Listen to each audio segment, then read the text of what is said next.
Yes, welcome again ladies and gentleman. हम लोग कर रहे थे डिफेंस गवर्नेंस एंड उसके दो पार्ट बचे हुए थे हमारे। एक था न्यूक्लियर कमांड अथॉरिटी, यानी कि जब भी हमारा किसी भी स्टेट पर न्यूक्लियर अटैक करने का डिसीजन होगा, ठीक है, न्यूक्लियर अटैक के लिए वो हम कैसे लेंगे। न्यूक्लियर कमांड अथॉरिटी जो बनी थी 2004 में बनी थी bye cabinet committee on security, ठीक है। न्यूक्लियर कमांड अथॉरिटी के तीन पार्ट्स हैं, तीन काउंसिल होती हैं, एग्जीक्यूटिव काउंसिल, पॉलिटिकल काउंसिल और स्ट्रेटेजिक काउंसिल।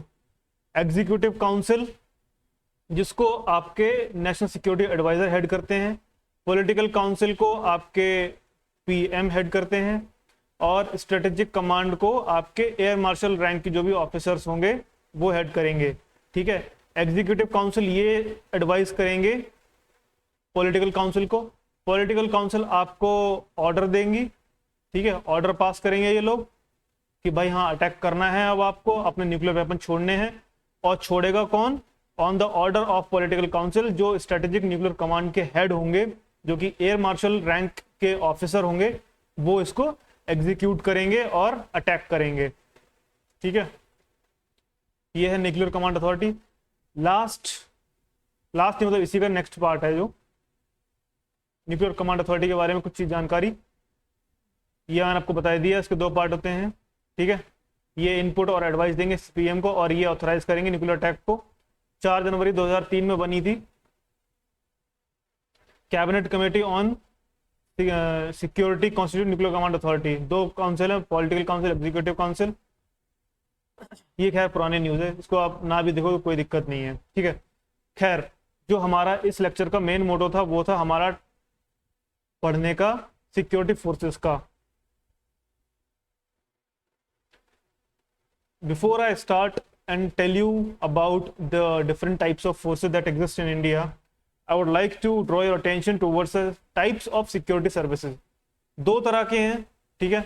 एक जो डायरेक्ट सर्विसेज होती हैं, इनको ओपन सर्विस भी बोलते हैं। दूसरी पूल्ड सर्विस है जो कि डेप्यूटेशन पे होती हैं। डेप्यूटेशन मतलब आप एक डिपार्टमेंट में हैं और दूसरे डिपार्टमेंट में, या फिर एक पोजीशन से या फिर एक जगह से दूसरी जगह जाके सेम डिपार्टमेंट में काम करें, लेकिन आपका अटैचमेंट कहीं और है। फॉर एग्जांपल आप प्लेस ए पर आपकी पोस्टिंग है, लेकिन जब आप डेप्यूटेशन जाते हो तो आप प्लेस बी पर जाके सेम काम करते हो, ठीक है। आपकी पोस्टिंग यहाँ पर है बट आपको बुलाया यहाँ गया है काम करने के लिए। अब वो सेम काम भी हो सकता है, अलग काम भी हो सकता है, उसको हम बोलते हैं डेप्यूटेशन सर्विसेज। ओपन सर्विसेज या डायरेक्ट सर्विसेज में क्या होता है? रिक्रूटमेंट होता है वो ओपन कॉम्पिटिटिव एग्जाम के थ्रू होता है, जैसे कि आपका सीएपीएफ का एग्जाम हुआ, ठीक है। तो ये कराते कौन है? यूपीएससी वाले कराते हैं, एसएससी वाले कराते हैं, या फिर खुद मिनिस्ट्रीज भी करा सकती है, जैसे मिनिस्ट्री ऑफ होम अफेयर्स, ठीक है। एग्जाम्पल कौन से हैं इसके? डिफेंस फोर्सेज यानी आर्म्ड फोर्सेज जो होते हैं ना, आर्मी, एयरफोर्स, नेवी। सीएपीएफ के बारे में आपको पता ही है, 7 फोर्सेज होती हैं, या स्टेट पुलिस सर्विसेज। और पूल्ड सर्विस कौन सी होती हैं? इनका कोई एग्जाम नहीं होता, ठीक है। इसमें क्या होगा कि आप अगर किसी फोर्स में ऑलरेडी वर्क कर रहे हैं, या आप किसी सीएपीएफ में है, या फिर आप डिफेंस फोर्स में है, पुलिस फोर्स में, आईपीएस में, जो भी है, XYZ, आप फोर्स में किसी में काम कर रहे हैं, तो आपको बुलाया जाएगा, आपका ग्रुप बनाया जाएगा एक, ठीक है, और आपको वो सर्विस ज्वाइन करने के लिए बुलाया जाएगा। ऐसी कौन सी सर्विसेज होती हैं? जो सीक्रेट एजेंसी के काम करती हैं या फिर स्पेशल एजेंसी के काम करती हैं। Special agency like special protection group, nuclear supply, NSG guard, national security guards, या फिर रॉ के जो एजेंट्स वगैरह होते हैं वो। इनके आपने कभी भी एग्जाम नहीं सुने होंगे। इनमें कौन लोग जाते हैं? जो आर्मी ऑफिसर्स होते हैं, सीएपीएफ के ऑफिसर्स होते हैं, आईपीएस ऑफिसर्स होते हैं, इन लोगों को रिक्रूट किया जाता है, ठीक है, इनकी एबिलिटीज के बेसिस पे। और जरूरी नहीं है जैसे रॉ वाला ये है कि आप सर्विसेज में हो ही। कई बार ऐसा भी होता है कि जो लोग इंटरव्यूज वगैरह में रह जाते हैं डिफेंस सर्विसेज के, उनके भी देख कर उनका क्या नाम है, कैलिबर, उनको हायर कर लेते हैं ये लोग, ठीक है। जरूरी नहीं आपको लिस्ट में, फाइनल लिस्ट में नाम हो ना हो, लेकिन रॉ आपको फिर सीक्रेटली कॉन्टेक्ट कर लेगी कैसे भी करे। तो जो लोग अभी सीएपीएफ के एग्जाम में बैठेंगे, ठीक है, या फिर जो CSC में पास हो जाएंगे IPS बन जाएंगे, या फिर आपका जो CDS का एग्ज़ाम होता है उसमें जो बनेंगे, या फिर NDA के एग्ज़ाम के थ्रू जाएंगे। ये इस सारे तरह के लोग इन फोर्सेस में जाके शामिल हो सकते हैं। आपको बस अच्छा परफॉर्म करना है and they will call you, ठीक है। अब जो फोर्सेस का पार्ट वो रहा है ये इंडियन आर्म्ड फोर्सेस 3 है, आर्मी, नेवी, एयरफोर्स, ठीक है। ये सेक्शन क्या है, ये है इक्विवेलेंट रैंक, इस पे क्वेश्चन आता है, इक्विवेलेंट रैंक्स कि क्वेश्चन पूछा जाएगा कि अगर आप आर्मी में लेफ्टिनेंट हो, ठीक है, लेफ्टिनेंट हो, तो उसकी इक्विवेलेंट पोस्ट नेवी में क्या होगी, सब लेफ्टिनेंट, एयरफोर्स में क्या होगी, फ्लाइंग ऑफिसर। इसका उल्टा भी पूछ सकते हैं कि आप अगर एयरफोर्स में फ्लाइंग ऑफिसर हो तो इसका अपोजिट क्या होगा, सॉरी इसका सिमिलर रैंक क्या होगी आर्मी में या फिर नेवी में, ठीक है। तो आर्मी में आपका जब जो लोग CDS क्लियर करते हैं या फिर NDA के थ्रू आर्म्ड फोर्सेस ज्वाइन करते हैं, वो सबसे पहले ज्वाइन करेंगे, आर्मी ज्वाइन करेंगे तो लेफ्टिनेंट की पोस्ट पे, नेवी ज्वाइन करेंगे तो सब लेफ्टिनेंट की पोस्ट पर, और एयरफोर्स ज्वाइन करेंगे तो फ्लाइंग ऑफिसर की पोस्ट पर। फिर इनके धीरे धीरे 3-3, 4-4 साल में प्रमोशन होते रहते हैं। पहले आप आर्मी में कैप्टन बनोगे, मेजर बनोगे, लेफ्टिनेंट कर्नल बनोगे, कर्नल बनोगे, ब्रिगेडियर बनोगे, major general, lieutenant general and then general. ये आपको याद करनी पड़ेंगी, you have to by heart them. ऐसे ही ये lieutenant, lieutenant commander, commander, captain, commodore, rear admiral, vice admiral and admiral. Chief of navy is called as admiral, chief of army is called as general, chief of air force is called air chief marshal, ठीक है। इनको हम commissioned officer भी बोलते हैं, commissioned officer, ये सारे commissioned rank हैं, कमीशन्ड ऑफिसर्स, ठीक है। इनकी एंट्री आपकी UPSC के एग्जाम के थ्रू होती है, चाहे NDA के थ्रू हो या फिर CDS के थ्रू हो। ऐसे ही एयरफोर्स में जब आप ज्वाइन करोगे UPSC या फिर UPSC CDS या फिर UPSC NDA के थ्रू, तो आप फ्लाइंग ऑफिसर बनोगे पहले, फिर आपका promotion flight lieutenant, squadron leader, wing commander, group captain, air commodore, air vice marshal, air martial and later finally आपको एयर चीफ मार्शल बनाते हैं। इस पोस्ट पे आने के बाद जब रिटायर हो जाते हो तो कई बार आपको CDS बनाने का प्रावधान भी है, ठीक है। जैसे मानो आपकी एज बाकी है और आप जनरल बन गए हो, तो लेटर ऑन जैसे जनरल बिपिन रावत को बनाया गया था, याद है आपको, CDS बनाया गया था, तो फिर वो लेटर ऑन बातें हैं, लेकिन आर्म फोर्सेस का यही है स्ट्रक्चर। इसके अलावा इंडिया के कुछ एक स्पेशल फोर्सेस भी हैं जो कि हमारे आर्म्ड फोर्सेस से ही ड्रॉ किए गए हैं या फिर CAPF से ड्रॉ करे गए हैं, लेकिन इनको एक स्पेशलाइज्ड ट्रेनिंग दी जाती है, सो मच सो कि इनको बहुत ज्यादा हार्डकोर या बोलना चाहिए बहुत ही ज्यादा एलीट फोर्सेस बोलते हैं इनको, कि इनकी जैसी ट्रेनिंग किसी के पास नहीं होती। ये लोग खतरनाक से खतरनाक सिचुएशन में काम कर सकते हैं, ठीक है। ऐसी 7 फोर्सेस के बारे में आपको बताने वाला हूं, ठीक है। उनका नाम बताते हैं, वो कौन सी फोर्स से हैं वो, और इनका काम क्या है। पहले हैं मार्कोस, नेवी के मगरमच्छ, ठीक है। ये इंडियन नेवी के हैं, इंडियन नेवी की पेरेंट फोर्स है और इसी में मरीन कमांडोज भी ट्रेन किए जाते हैं। MARCOS are the nightmare for terrorist, यानी कि एंटी टेररिस्ट एक्टिविटीज में इन्वॉल्व होते हैं ये।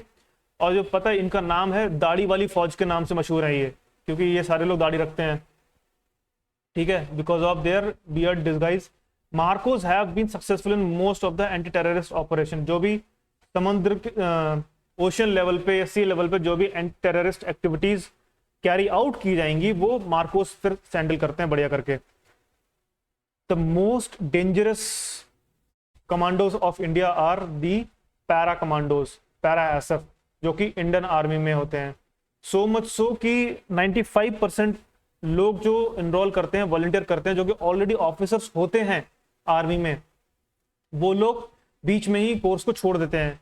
कई बार लोगों की मृत्यु भी हो जाती है इसकी ट्रेनिंग करते करते, ऐसी न्यूज भी आई हैं, ठीक है। तो पैरा कमांडोज जो हैं SF, they are trained extensively in either full combat, free fall और कॉम्बैट डाइविंग। ये मतलब सारे काम कर सकते हैं, ये अपने निहत्थे हाथों से दुश्मन को इतनी तरह से मार सकते हैं कि they are the best, they are the best all over the world.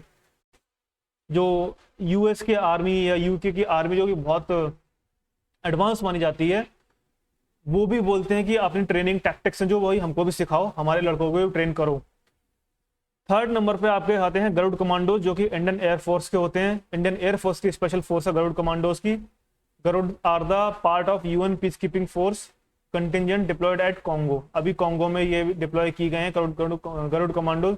They also operate in JNK region along side army. Army के साथ जम्मू कश्मीर में भी काम करते हैं ये, ठीक है। फिर आते हैं कोबरा, और ये भाई मैं बोलना चाहूंगा कि जो हार्ड कोर एस्पिरेंट होते हैं ना CAPF के, उनका तो सपना होता है कि भाई एक बार कोबरा कमांडो बनना ही बनना है। कोबरा कमांडो के कोबरा की फुल फॉर्म आपको याद रखनी है, combat battalion for resolute action. Combat battalion for resolute action, in short cobra.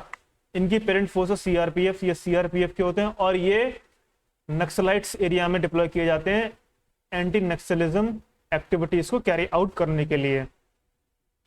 ये फोर्स स्पेशल फ्रंटियर फोर्स, ये मतलब ऐसी फोर्स है इसके बारे में किसी को कुछ पता नहीं होता, क्योंकि इसके जो ऑफिसर्स या फिर जो इनको क्या बोलते हैं, इनके ऑपरेशन को कैरी आउट करते हैं, इनको पता ही नहीं होता कौन है। ये सबको पता है कि ये एग्जिस्ट करती है, पर कहाँ करती है, कौन इसमें काम करता है, ठीक है, क्या इसका तरीका है, किसी को कुछ नहीं पता है। इसका DG कौन है, नोबडी नोज, ठीक है। ये 3-4 लोगों को पता होता है, ये अभी मैं आगे बताऊंगा आपको कैसे, अगली स्लाइड में बताऊंगा। तो इसको ऑपरेट कौन करता है, रॉ। ये रॉ की अपनी खुद की फौज है, मतलब खुद की फौज तो नहीं है, इन्होंने रॉ ने स्पेशल ऑफिसर्स ड्रॉ किए हैं इंडियन की अलग अलग फोर्सेस से, आईपीएस कैडर से, स्पेशल स्टेट पुलिस से, बाकी CAPF से, जितनी भी साथ के साथ उनसे, या फिर आर्म्ड फोर्सेस से, सबसे एक पूल बनाया है और स्पेशल टीम तैयार करी जाती है जिसको हम स्पेशल फ्रंटियर फोर्स करे जाते हैं। रॉ के जितने भी ऑपरेशंस होते हैं जिसमें कॉम्बैट स्किल्स की जरूरत होती है या फिर इंटेलिजेंस की जरूरत होती है अब्रॉड, इंडिया में तो नहीं क्योंकि रॉ काम ही बाहर के लिए करती है, तो वहां पर स्पेशल फ्रंटियर फोर्स के जवानों को तैनात किया जाता है cross border raids and intelligence operation के लिए। नेशनल सिक्योरिटी गार्ड, ये मिनिस्ट्री ऑफ होम अफेयर्स की अपनी खुद की फौज है, ठीक है। ये क्या काम करते हैं, they are tasked with the counter hijacking, hostage rescue, bomb disposal and most importantly protection of VIP forces. VIP के प्रोटेक्शन के लिए NSG यूज होती है, जैसे कि आपका कोई भी सेलिब्रिटी ले लो, अगर उनको मिनिस्ट्री होम अफेयर्स की तरफ से अगर सिक्योरिटी प्रोवाइड करी जाएगी, कोई मंत्री सही, कोई सेलिब्रिटी सही, तो वहां पे फिर NSG जाती है, ठीक है। और एक्सेप्ट पीएम, क्योंकि पीएम की सिक्योरिटी के लिए आपको SPG लानी पड़ती है, स्पेशल प्रोटेक्शन ग्रुप, और इसको बनाने वाली आपकी सेंट्रल गवर्नमेंट है। ये भी सबका पूल होता है, सारी सर्विसेज से अच्छे ऑफिसर्स को निकाल के ये स्पेशल प्रोटेक्शन ग्रुप बनाया जाता है, ठीक है। इनका काम क्या है, they provide security to prime minister of India, president of India, former prime minister of India and the member of their immediate family. यानी अब से पहले जो प्राइम मिनिस्टर थे उनकी फैमिली, और उनको प्रेजेंट प्राइम मिनिस्टर एंड उनकी फैमिली को, एंड प्रेजेंट प्रेसिडेंट और उनकी फैमिली को जो प्रोटेक्शन प्रोवाइड करेगा वो स्पेशल प्रोटेक्शन ग्रुप करेगा। तो बताओ फिर वाइस प्रेसिडेंट को कौन प्रोवाइड कराता है सिक्योरिटी? आप कहोगे सर वाइस प्रेसिडेंट को कराते हैं NSG, ठीक है जी। अब ये स्पेशल, जैसे ये स्पेशल फ्रंटियर फोर्स थी, इसके बारे में आपको बता रहा था, तो चलो इस पे देखते हैं इसके में क्या क्या होता है। एक शब्द होता है क्लासिफाइड फोर्स। दूसरी बात यह है कि किसी भी वर्ड के आगे क्लासिफाइड लग जाए, जैसे ही classified document, classified force, classified videos या क्लासिफाइड XYZ, कोई भी चीज से, उसका मतलब होता है दे आर सीक्रेटिव थिंग्स, मतलब इनके बारे में कोई नहीं जान सकता other than the designated authorities, ठीक है। ये कोवर्टली काम करते हैं, यानी कि कोवर्ट का मतलब होता है छुप कर काम करना।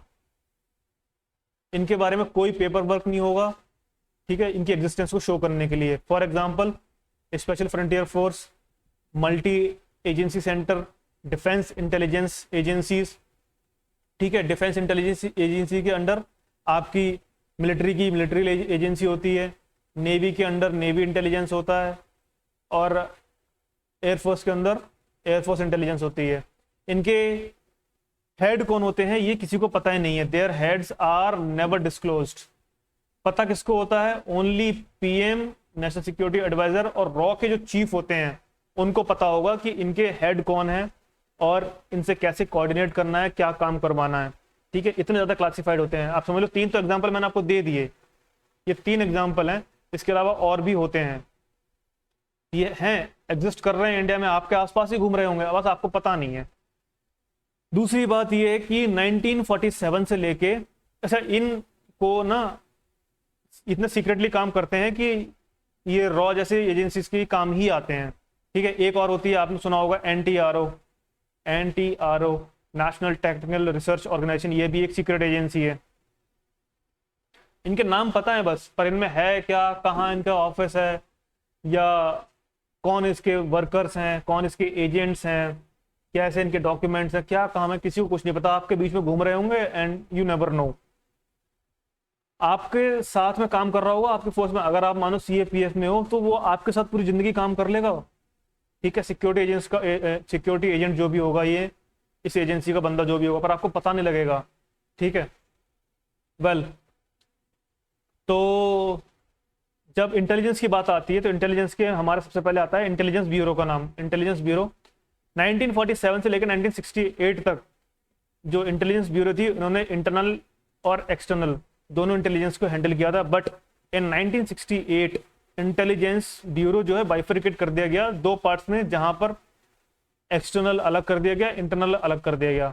एक्सटर्नल वर्क के लिए, एक्सटर्नल इंटेलिजेंस के लिए रॉ बनाई गई, ठीक है, और इंटरनल के लिए इंटेलिजेंस ब्यूरो ही काम कर रही है। क्रॉस बॉर्डर इंटेलिजेंस के लिए काम करती है रॉ। इसके जो प्रेजेंट चीफ हैं वो हैं Ravi Sinha, and he was an IPS। ठीक है, और जो विद इन कंट्री इंटेलिजेंस के लिए काम करती है उसका नाम है इंटेलिजेंस ब्यूरो, और उसके प्रेजेंट चीफ जो 2023 में हैं, अभी 2023 में जो प्रेजेंट चीफ हैं वो हैं आपके Tapan Deka. Tapan Deka is the present chief in intelligence bureau. ये फोर्सेस के बारे में बात हुई। अभी आपको कमांड भी बताने हैं, कमांड कहाँ का एग्जिस्ट करते हैं। तो पहले देखते हैं हम आर्मी के कमांड्स। आर्मी के टोटल 7 कमांड्स हैं। कमांड्स का मतलब कि हेडक्वार्टर्स, एक तरह से हेडक्वार्टर समझ लो कि पूरी इंडिया में ऐसा नहीं कर सकते ना कि आप एक जगह हेडक्वार्टर बना लो और सबको हैंडल, पूरे इंडिया के फोर्सेस को हैंडल कर लो, ऐसा नहीं हो सकता। इसके लिए अलग अलग कमांड अथॉरिटीज बनाई गई कि वेस्टर्न इंडिया में अलग कमांड बनाई गई है, तो वेस्टर्न इंडिया की वो जो सिक्योरिटी है आर्मी की, वो वेस्टर्न इंडिया की कमांड देखेगी, नॉर्दर्न की अलग, साउदर्न की अलग, इस प्रकार से 7 है। ठीक है, first northern command, second army training command, third central command, fourth western command, fifth southern western command, sixth Kolkata की ईस्टर्न कमांड, और पुणे में सदर्न कमांड। इनके हेडक्वार्टर के नाम आपको याद करने पड़ेंगे, you have to by heart them, there is no other option guys. इसके ऊपर क्वेश्चन आ चुके हैं and they can be asked again. तो नॉर्दर्न कमांड का आपका जो हेडक्वार्टर है वो आपका उधमपुर में, उधमपुर आपका पंजाब में है। ठीक है, आर्मी ट्रेनिंग कमांड आपकी शिमला हिमाचल प्रदेश में है। वेस्टर्न कमांड आपकी चंडी मंदिर पंजाब में है। ठीक है, इसका आपने वो सुना होगा ज्यादा, जलंधर, जलंधर कहते हैं ना, जलंधर। बहुत लोग, अगर आपने थोड़ा आसपास रहे हो डिफेंस वालों के पास, तो जलंधर बहुत फेमस है, वो यही है। सेंट्रल कमांड आपकी यूपी लखनऊ में है। ईस्टर्न कमांड आपकी कोलकाता में है। सदर्न कमांड आपकी, southern western command, south western command जो है आपकी जयपुर राजस्थान में है। और सदर्न कमांड जो है वो आपकी पुणे में है। 7 है। ठीक है, केवल ये 7 नाम याद करने हैं and it can get fetch you 1.25 marks easily. 1.25 marks आपके सिक्योर हो जाएंगे अगर बस ये नाम याद रख लो। ऐसे नेवी और एयरफोर्स के भी हैं, इनके थोड़े कम कम हैं, तो वो आपको एक ही स्लाइड में मिल जाएंगे सारे। जैसे नेवी के केवल 3 ही हैं, ये नेवी का है, ये एयरफोर्स का है। ठीक है, नेवी के 3 हैं। वेस्टर्न नेवल कमांड आपकी मुंबई में है। ईस्टर्न नेवल कमांड आपकी विशाखापट्टनम में, ईस्ट वाला ईस्टर्न में, वेस्ट वाला वेस्ट में, और सदर्न में फिर नीचे कोच्चि में है। सदर्न नेवल कमांड कोच्चि में है। There are 3 operational commands and 1 schooling command within the Indian navy. Schooling command कहाँ पर है इनकी? ये यहाँ पे कोलकाता के पीछे ना, इस जगह पे एडिमला में। Each command is headed through a flag officer. इनका जो हेड होता है उसको फ्लैग ऑफिसर बोलते हैं इन कमांड्स के। ठीक है, flag officer commanding in chief who holds the rank of vice admiral. Vice admiral rank का ऑफिसर जो है वो नेवी के कमांड्स को हेड करता है, उसको फ्लैग ऑफिसर भी बोलते हैं। In addition each of the command acquired direct order from chief of naval staff, यानी कि इनको जो सीधा सीधा ऑर्डर मिलेगा वो कहां से मिलेगा, आपका एडमिरल से, ठीक है, और इनको कोई ऑर्डर नहीं दे सकता और ना ही किसी की सुनेंगे। ये कोई आके तुर्रा दिखाए कि मैं ये नेता हूं वो नेता हूं, दो रैपट मार के भगा देंगे ये, कि जब तक हमारे चीफ से ऑर्डर नहीं आएगा वी कांट डू एनीथिंग। अब एयरफोर्स के कितने हैं, 1 2 3 4 5 6 एंड 7, 7 कमांड जो है वो एयरफोर्स की भी हैं। वेस्टर्न कमांड आपकी दिल्ली में है, ठीक है, सेंट्रल कमांड आपकी इलाहाबाद में है, south western command Gandhinagar Gujarat में है, ठीक है, मेंटेनेंस कमांड आपकी नागपुर में है, ईस्टर्न कमांड आपकी शिलोंग में है, शिलोंग, ठीक है, मेघालय। आपकी जो ट्रेनिंग कमांड जो है एयरफोर्स की वो आपकी तमिलनाडु बेंगलोर में है, और सदर्न कमांड आपकी तिरुवनंतपुरम केरला में है। The IAF currently has total 7 commands, total 7 हैं। 5 are operational command and is headed by air officer commander in chief with the rank of air marshal. Air marshal rank का जो ऑफिसर है वो इन commands को head करेगा, इसको short में CNCB बोलते हैं। 2 कमांड आपकी, एक ट्रेनिंग कमांड है, एक मेंटेनेंस कमांड है। मेंटेनेंस कमांड कहां पर है आपकी, मेंटेनेंस कमांड है आपकी नागपुर में, और ट्रेनिंग कमांड है आपकी बैंगलोर में, ठीक है। इनका जो हेडक्वार्टर है, ठीक है, एयर कमांड्स का, वो न्यू दिल्ली में है, और उसको हेड कौन करता है, चीफ ऑफ एयर स्टाफ, यानी कि air marshal, air chief marshal, sorry, air chief marshal इसको हेड करते हैं। ये 3 जो मैंने आपको बताया ना, ये 7 कमांड और ये 7 command, you can not forget them, ठीक है। अब आर्मी का आपको पता है कि इंडिया की जो टेरिटरी है उसमें काम करेगी। एयरफोर्स का आपको पता है कि इंडिया की टेरिटरी जहां पे आर्मी नीचे काम कर रही है उसका ऊपर का जो भी एयर का हिस्सा है, हवा का एरिया जो है, हवा में जो एरिया है वहां पे एयरफोर्स काम करेगी। नेवी का थोड़ा सा समझने की जरूरत है आपको।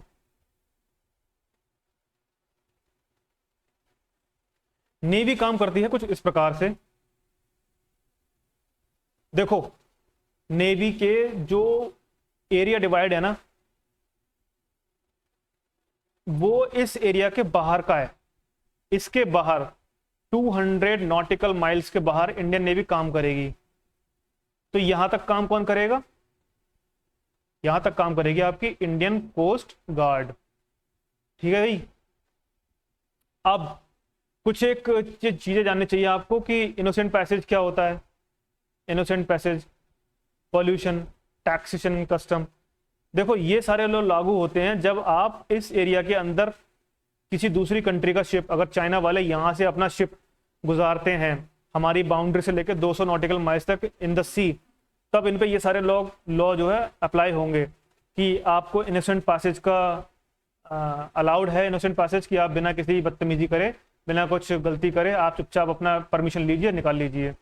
आपने कुछ पोल्यूशन करा है तो आपको टैक्सेशन, आपके ऊपर कार्रवाई की जाएगी, आपको वहां से टैक्सेस भी देने पड़ सकते हैं, यहाँ से गुजरने के लिए आपको कस्टम ड्यूटीज भी लग सकती हैं, ठीक है।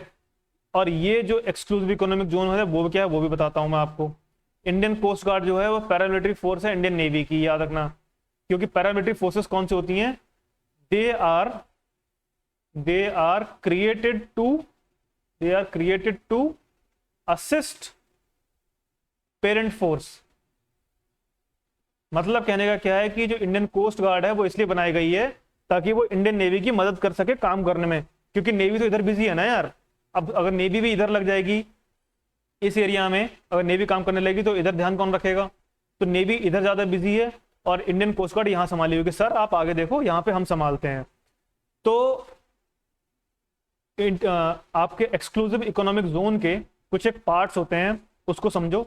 जैसे कि आपकी यहाँ जो लैंड बाउंड्री है ना, बाउंड्री इससे लेके 12 नॉटिकल माइल्स तक का जो एरिया होता है उसको आप बोलते हैं टेरिटोरियल वाटर्स या टेरिटोरियल सी। 12 नॉटिकल माइल्स के आगे नेक्स्ट 12 नॉटिकल माइल यानी कि 24 नॉटिकल माइल तक, 12 से 24 तक का जो एरिया है उसको आप बोलते हैं कॉन्टिग्यूअस जोन। और इससे आगे का जो एरिया है इसको आप बोलते हैं एक्सक्लूसिव इकोनॉमिक जोन। ठीक है, यहां पर आपके सबसे ज्यादा लॉ अप्लाई होंगे। आप यहाँ पे अपने आर्मी के बेस बना सकते हो, टैक्स लगा सकते हो। ठीक है, किसी को भी प्रोटेक्ट पास करने के लिए मना कर सकते हो, पासेज डिनाई कर सकते हो। इस एरिया में आप अपने बेस नहीं बना सकते। ठीक है, किसी को पैसेज के लिए, इनोसेंट पैसेज के लिए मना नहीं कर सकते हो। और इस एरिया में आपका एक्सप्लोरेशन राइट्स होते हैं, मतलब यहाँ भी एक्सप्लोरेशन होंगे, यहाँ भी होंगे। यहाँ तो आपके सोल एक्सप्लोरेशन राइट्स हैं कि आप यहाँ से समुद्री तट पे जो भी खोज करना चाहें कर सकते हैं।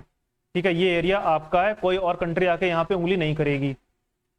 इसके अलावा ना आप यहाँ पे आर्मी बेस बना सकते हो, ना यहाँ पर आप किसी पर टैक्स लगा सकते हो, ना यहाँ किसी को पैसेज, इनोसेंट पैसेज के लिए मना कर सकते हो।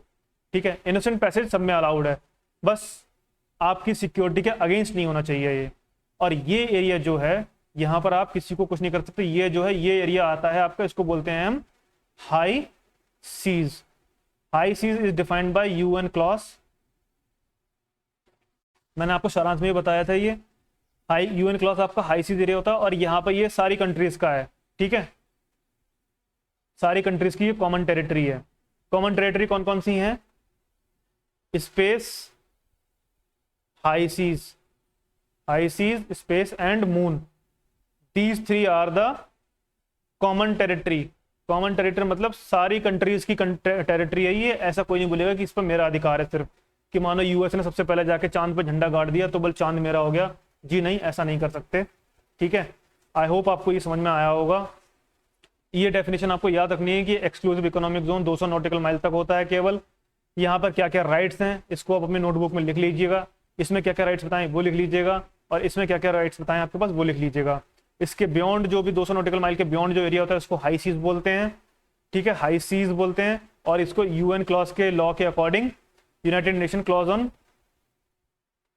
सीज, इसके अकॉर्डिंग इसको गवर्न किया जाता है। ये सारी कंट्रीज का कॉमन होता है। ठीक है, इसके बाद अभी हम नेवी के और अलग पार्ट्स पढ़ने वाले हैं, इसके इक्विपमेंट्स के बारे में पढ़ने वाले हैं। ठीक है, वो हम पढ़ेंगे नेक्स्ट वीडियो में। Till then, thank you and bye bye.